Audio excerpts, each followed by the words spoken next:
Today on Coparenting Beyond Conflict, I'll interview Dr. Amy Baker.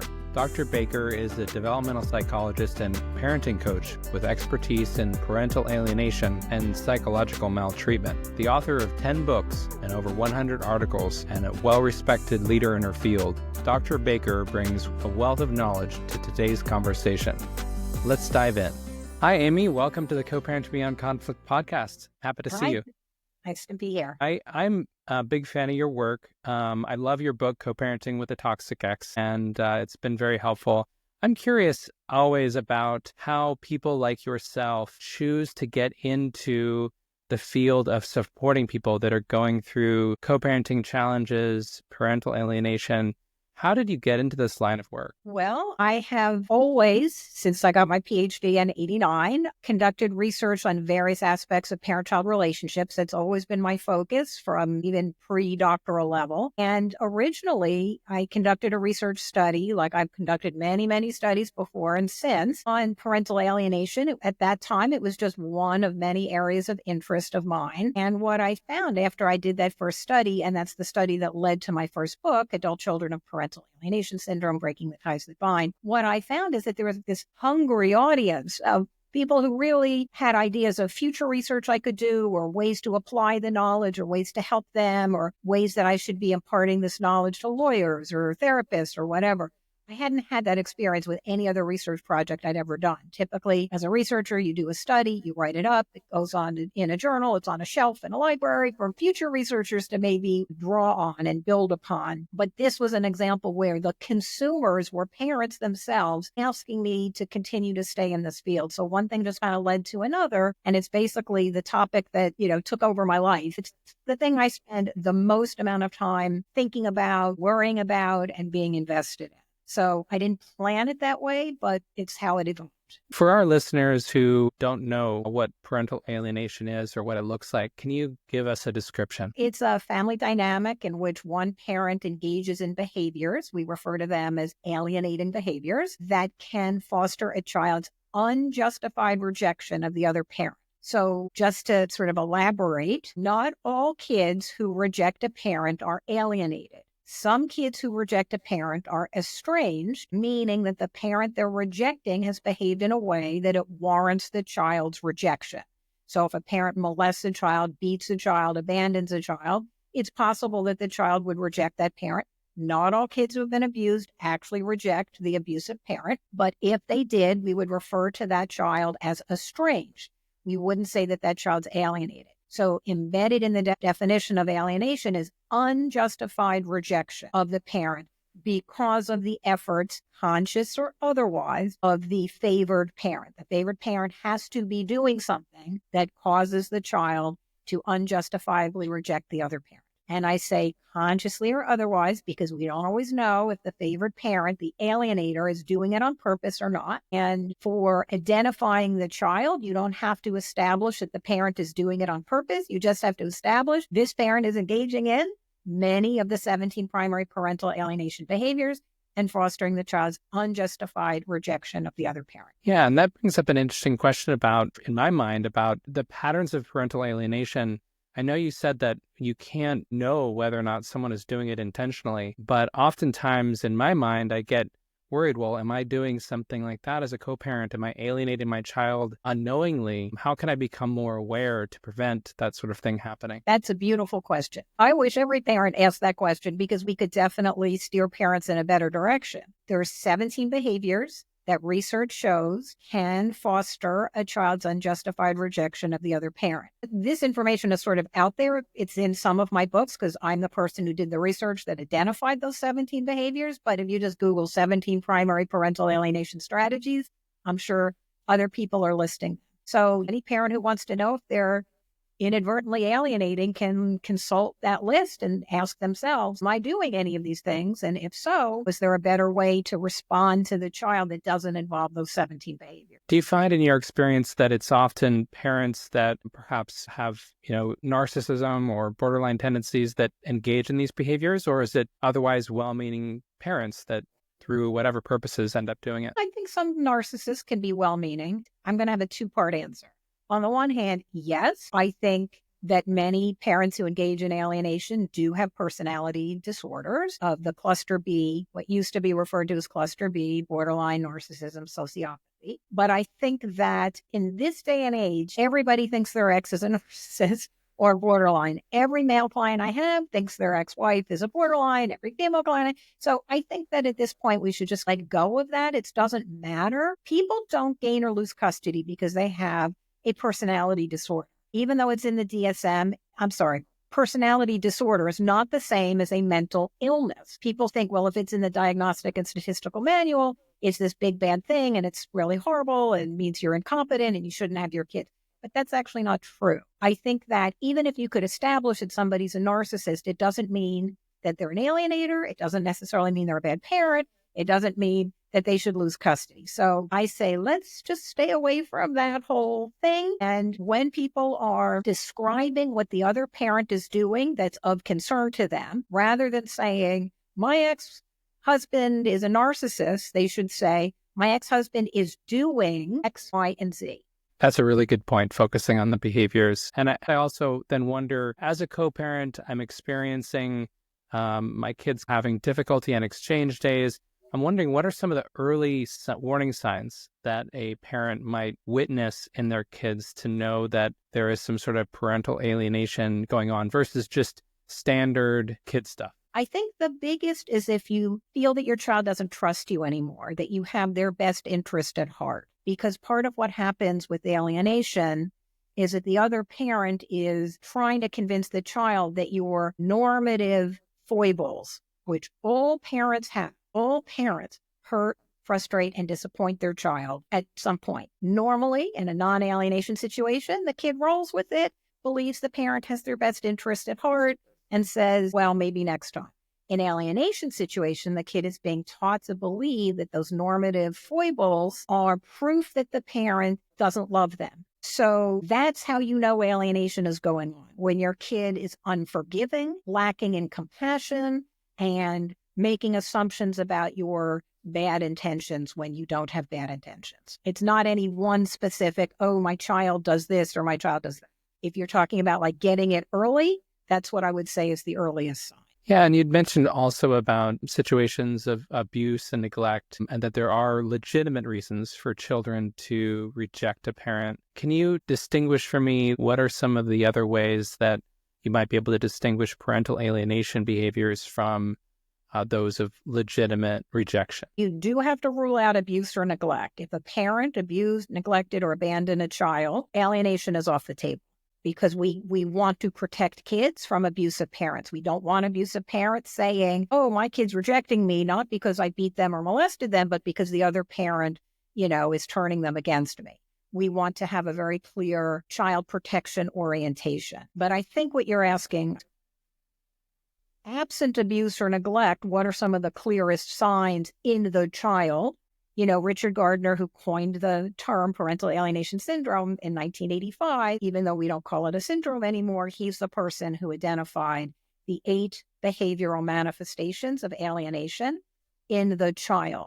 So those are 8 behaviors that you don't see in kids who are abused. For example, lacking ambivalence, where a child who's alienated sees one parent as all good and the other parent is all bad. They're not able to have ambivalent, mixed feelings about both parents, whereas kids who have been abused still see good and bad in the abusive parent, and they don't worship the non-abusive parent. So that's a differentiation. And Gardner identified 8 behaviors that are unique and specific to alienated kids. But this is all the way down the line once they are alienated. So another one, for example, he referred to as the spread of animosity. That means that alienated kids not only reject the targeted parent, but that rejection spreads to the friends and family of the targeted parent. Whereas abused kids, even if they're rejecting, let's say, mom who beat them, still are willing generally to have a relationship with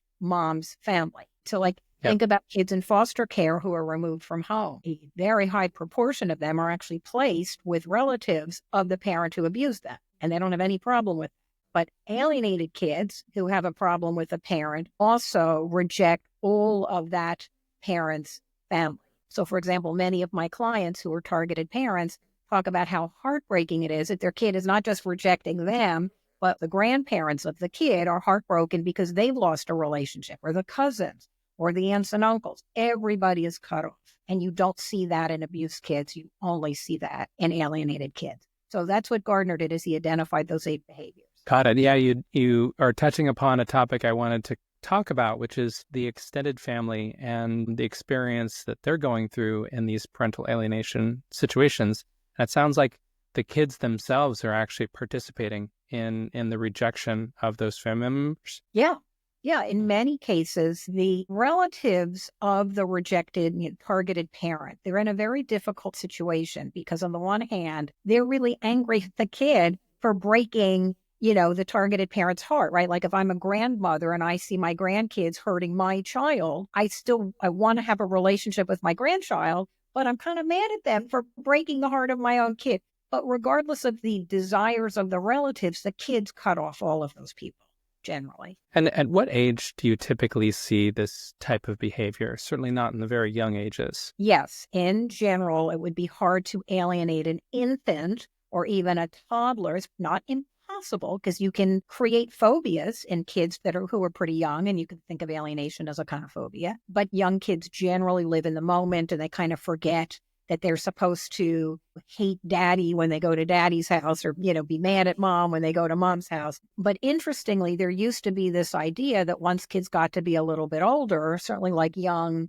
preteen, teenager, that they can't be manipulated. And that is absolutely not the case. I mean, adults can be manipulated, right? To join a cult, to buy some products they don't need. We're all susceptible to manipulation. So I think teenagers are more susceptible because the laws in most states say that once kids get to be a certain age, they're allowed to have a preference. And if you're an alienating parent and you know that, then you sort of increase the alienation efforts around the time when the child can express a preference, which is around teenage. Right. So this even can result in a child going and living at the other parent's home, right? Rather than sharing custody. Absolutely. Yeah.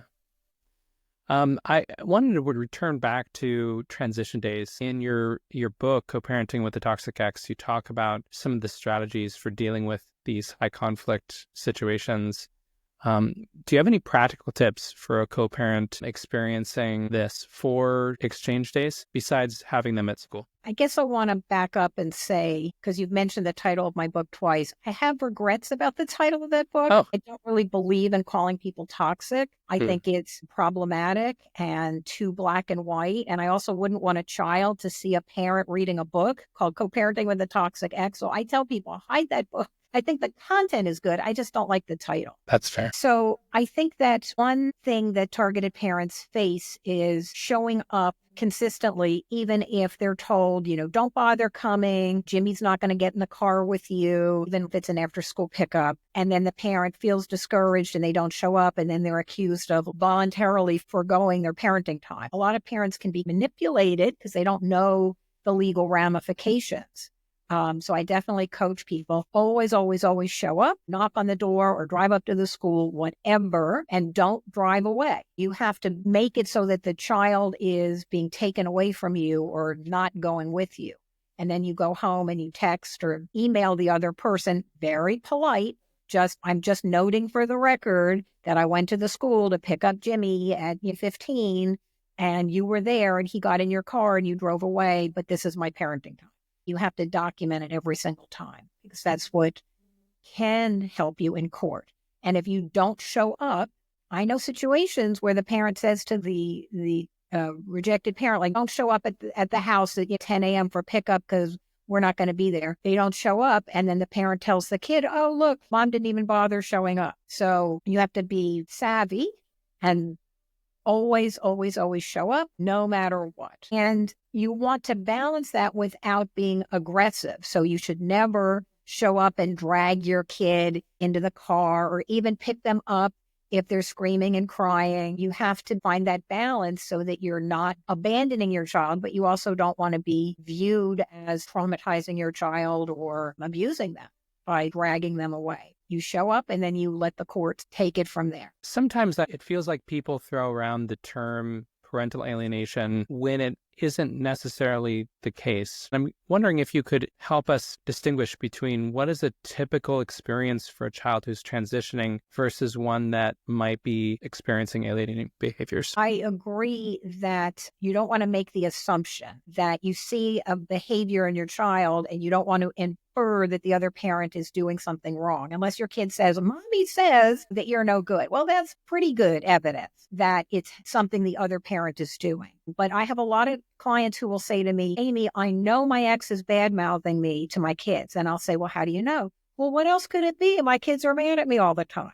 That's an inference. There could be other reasons why your child is upset with you. And you do have to start by asking yourself, am I doing something that is resulting in my child being upset with me? Or is it something even organic or developmental or situational in my child, unrelated to the behavior of the other parent? And I do think that for many people, the most appealing explanation is to blame the other parent rather than to look at yourself. In terms of the question more narrowly that you were asking, is there a typical response? I would say you'd have to answer, is there a typical response for your child? In other words, if a child's always had difficulty transitioning from juice time to nap time at kindergarten, that's the kid who's going to have a difficult time transitioning from mom's house to dad's house. A kid who really is very flexible and has an easy temperament and isn't a high-strung, agitated child, and then all of a sudden you see them having difficulty coming to your house, but they don't have a hard time going to school or going back to the other parent's house, then maybe it's something about you or something that the other parent is doing. So you have to know your own kid. There isn't any one, if you see X, it means it's alienation in terms of the transition. As a co-parent myself, I know how difficult communication can be. That's why I created BestInterest, the co-parenting app that uses advanced AI technology to automatically filter out all negativity, promoting positive communication, and helping you create a healthier environment for your family. Try it now and get 10% off with code BEYOND10. Link in the show notes. And now, back to the show. I'm thinking about what you said about that scenario where mommy says that you're no good, right? And how challenging that would be as a father to hear those words. How do I respond to my kids if they come and say things like that to me? And it's just as likely, by the way, that a kid would say to a mom, Daddy says you're no good. Of course. Of course. Yeah. Trying to flip it back and forth gender-wise. The thing you shouldn't say is the thing that most people want to say, which is that's bad of mommy to say that, or mommy shouldn't be saying that to you. And when I tell people, like, do you kind of see how you're doing the same thing? The parent will say, Mommy shouldn't be putting you in the middle, or I'm so sorry that mommy said that to you. That's not right. That is basically doing the same thing. You're conveying to the child.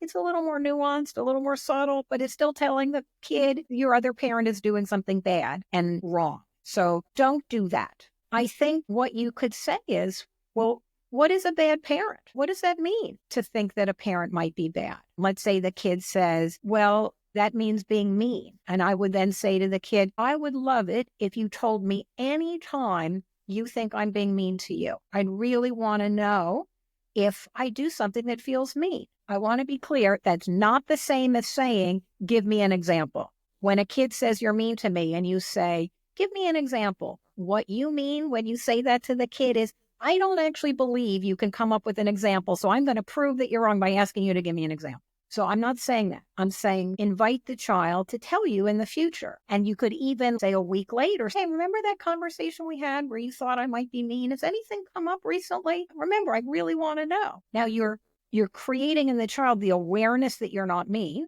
presumably, without having to say your mom was wrong for saying I'm mean. Does that make sense? Yeah, and it's helping the child develop that self-awareness relationally, which will serve them through the rest of their lives. And it's keeping open the possibility that you are mean sometimes. Parents do things that aren't nice sometimes, and you want your child to be able to tell you so that you can work it through. And of course, to say the obvious, if you're mean in how you respond to the child, you're actually reinforcing the lie, right? So if you scowl and say, how dare you say something so rude to dad? You're being mean right then. It's how you respond. The feeling in the moment is what matters to the child. So if you respond with loving kindness, like, oh, I hope I'm never mean to you. But if you feel like I've been mean, I want to know. It's inviting the possibility of, I could do better, right? You're not arguing with the child. You're correcting the distortion, not by arguing with the child, but by acknowledging that it could be true. So that's the paradox. Rather than saying, I'm never mean, you say, wow, I hope that I'm never mean, but I know you might think I am sometimes. I would love to know. So you're being very loving in that moment. That's what forms the relationship, is the feeling in the moment. This invites the conversation about personal growth, right? That parents that are having conversations like this with their kids, they're inviting more self-awareness in themselves. I'm wondering, what types of personal growth work do you encourage your co-parenting clients to engage with to navigate even normal co-parenting situations? I'm not sure I think about it in those terms, although I like that term. As a developmental psychologist, I tend to focus on perspective taking with my clients and thinking about how something might feel to the child, right? I work on how can you respond in the moment so that your child experiences you as loving. It's really about helping the parent let go of labels, let go of their ego to a certain extent, and really appreciate what things feel like for the child. That makes sense. When you're talking with these co-parents, do you recommend that they do any introspection or growth work or trauma healing that helps them show up as better parents? So that feels to me outside the scope of what I do as a developmental psychologist. My degree is in developmental psychology. That's an unlicensed form of psychology. So it basically allows me to be a researcher, which is my main profession, and an expert witness, which I used to do, and coaching. So it's really about enlightening parents about child development and attachment theory so that they can modify their parenting so that they can help inoculate the child from becoming alienated. Now, what about situations where a co-parent feels like their child is being alienated, they're being targeted? Do you ever advocate speaking up to the other co-parents saying, hey, you shouldn't be talking to our child like this? Yeah, I would never have a you should. I don't think one parent gets to tell the other parent anything that they should and shouldn't be doing. You can say, I think this might be going on. I'm wondering if I'm accurate about that. And if so, could I ask that you not do that? I would never say that a parent should. It's just not going to feel good to the other parent, right? I'd say probably in most cases it's futile, but it's not terrible strategically to document it. Remember, kids aren't reliable narrators all the time. So a kid might say, Mommy said you're bad, but that actually never happened because the kid has their own agenda or they saw it in a movie or something. So you can't assume it happened. You could say, hey, our son mentioned that you might be saying something kind of negative about me. I'm wondering if I heard that right. And if so, if you're upset with me, I'd love it if you told me directly, because I'm not sure I can improve as a co-parent if you're telling our child and not telling me directly. Yeah, it's helpful. So, speaking about a child who maybe I'm experiencing, my child is being disrespectful or mean to me, what advice would you give me in terms of how to handle that situation? Well, my main advice is, first of all, to keep your cool. Try not to get dysregulated by being overly frustrated, sad. It is part of parent-child relationships. And I think a lot of times targeted parents, because they're in this conflicted co-parenting situation, assume it's the other parent manipulating the child to treat them badly. That adds a layer of discomfort for the parent because they feel like they're being mistreated in the same way that their ex-spouse mistreated them, right? A lot of parents come to me and say, my kid's talking to me just like my ex-wife or ex-husband talked to me, and that feels really badly, or my kid's abusing me. That's something I hear all the time. So the first thing is to try to help people to calm down by being aware of their own emotional regulation. What is it that happens inside your body that's telling you that you're going to behave in a way that you might regret later, whether it's your heart's beating or you're sweating, and to try to be aware of that and maybe even say to the child, hey, I'm getting kind of upset. I'm just going to step away for a moment, not in anger, not in rejecting the child, but you don't want to do something, call your child a name or hit them or say, fine, go be with the other parent if you don't like me. You don't want them to say something that will really come back to haunt them. When your child talks to you in a tone that you don't like, especially if the child is angry and they're yelling, Part of the problem that targeted parents get into is overly focusing on their own dislike of the child's response. How dare you talk to me that way? Don't be disrespectful. You're being rude. Who taught you to talk to me that way? All of that negativity toward the child conveys to the child, I don't really care that you're upset. I just don't like how you're talking to me. To me, the emphasis is on the wrong thing. So what I recommend is a 3-part response. The first part is to acknowledge to the child that they are upset and show that you care. So you would say, wow, you must be so upset right now, and I really want to know what's going on. So you're showing your child, I care about you. The second part of the response is to describe in non-shaming, non-blaming, non-negative terms what the child is doing that you don't like. Like, you're talking in a very loud voice, it's hurting my ears. Or, you're spitting and cursing and that doesn't feel good. I think in doing that, you are not making the child feel so badly about themselves that there's no way to repair it. You could say, you're so rude and disgusting. Fine, you're giving your child feedback, but it's not going to help the relationship. It's just demoralizing to the child. You're role modeling, standing up for yourself, like, hey, I don't want to be cursed at, but in a way that doesn't demean the child. The third part of the response is you invite the child to tell you what's going on without that behavior. So let's say your child's screaming at you. You would say, wow, you must be so upset. I really want to know what's going on. You're talking kind of loud. It's hurting my ears. Can you please say it in a quieter voice? So you are prioritizing the relationship, but you're standing up for yourself, which is important. You don't want to be spit at. You have a right to say, I don't want to be spit at. And you're role modeling for the child. I mean, how did your child learn to talk to you that way? Probably because the other parent's talking to them that way. So you're actually showing them that there is a way to stand up for yourself that doesn't involve demeaning the other person.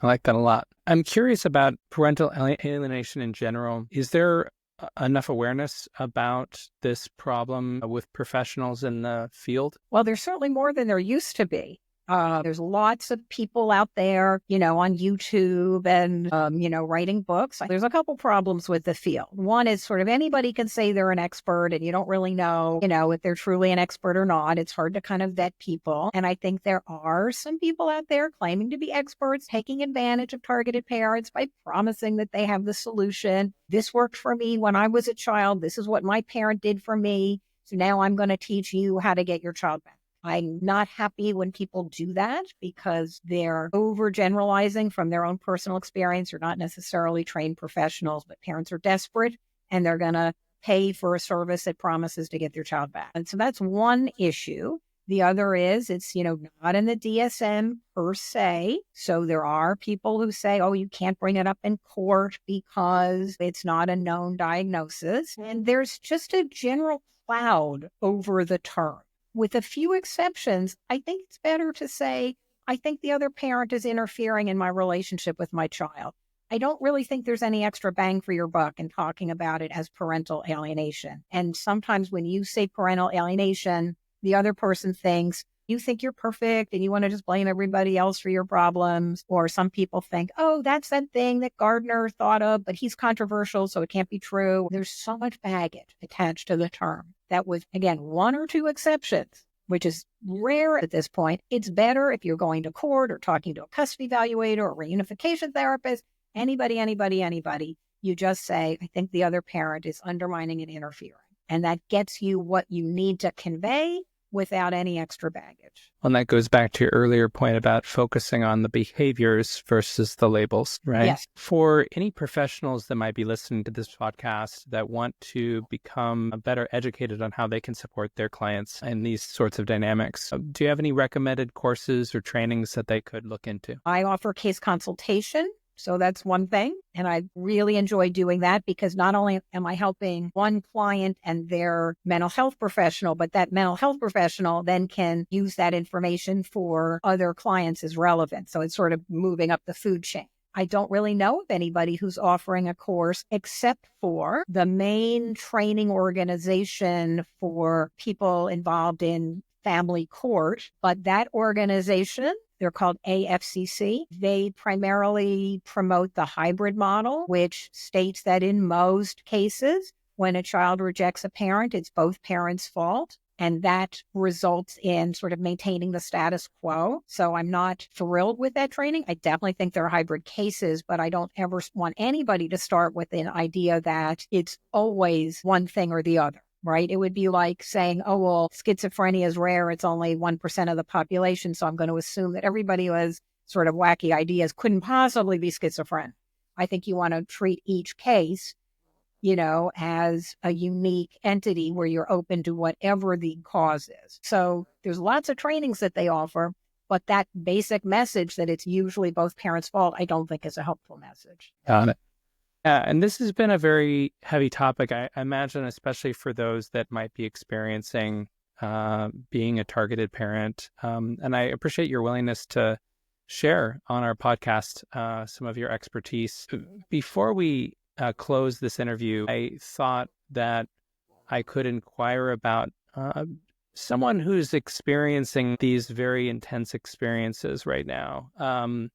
What do you have any messages of hope or encouragement for those parents and how they might get through this? I think that's such a great idea to end on a note of positivity. So I've seen it all. That's what I can say. I've definitely seen kids who spontaneously come back. I've helped a lot of people get their kids back through helping them write a letter to an adult alienated child. I don't have a magic wand, but I have a method that's been fairly successful. Anything you can do to counter the lie that you're unsafe, unloving, and unavailable. So anything you can do to be safe, loving, and available is all to the good with your child. That doesn't mean giving them everything they want. It doesn't mean agreeing with everything they say, but that your message is always a message of connecting rather than correcting the child.